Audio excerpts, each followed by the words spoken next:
too late. He's here.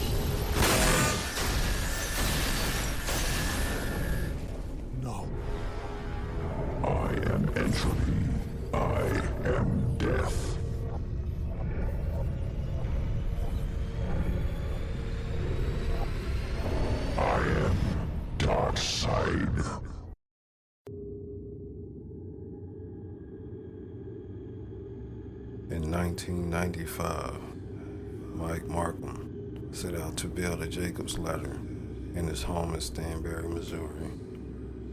He was using a modified CD laser to lower the resistance of the air between the two poles. This would create a continuous arc. In his other experiments, the arc before using the CD would stick.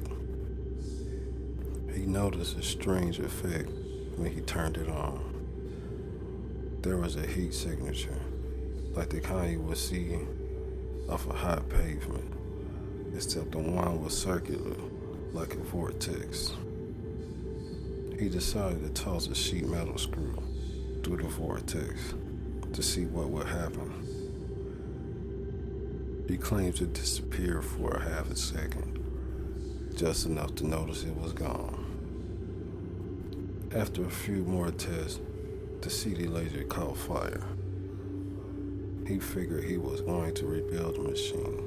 Again, he might as well use larger transformers. His original plan was to purchase the transformers, but they were quite expensive.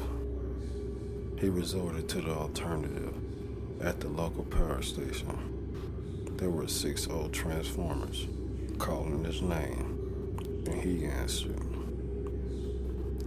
His intention was to appropriate 3 transformers, but he got carried away and took all 6. Mike sets up the transformers to the outlets in his house. The cable wasn't strong enough to handle the high current, and he knew it would be suspicious if he were to call the power company to reinforce it. He was prepared to attempt to climb the pole on his own. When Mike hooked up the new, improved Jacob's ladder / time machine, he drew more power than he expected and browned out half the town. There were reports of home appliances being destroyed because of it. Mike resorts to working at night when he would be less noticed. The police department had a search warrant and entered Mike's house through unlocked doors, where they found Mike asleep. Among the things they found were an electric cigarette lighter made out of a microwave oven, an electric piggy bank, and 6 stolen transformers worth approximately $13,000. Assuming he would face a large amount of jail time, Mike decides to claim he was building a time machine, hoping he would wind up in the loony bin. He received 60 days in jail. The account was described in the Kansas City Star, and this news story is what led to Mike's interview on Coast to Coast AM with Art Bell. The result of being on with Art, Mike received donations from the listeners because he actually gave out his home address on air. With the intentions of using donations for a much larger legitimate project, this time, after his interview with Art Bell, he was never seen or heard from again. He vanished for an entire 2 years. He fulfilled his goal of a large-scale replica of what he had built before.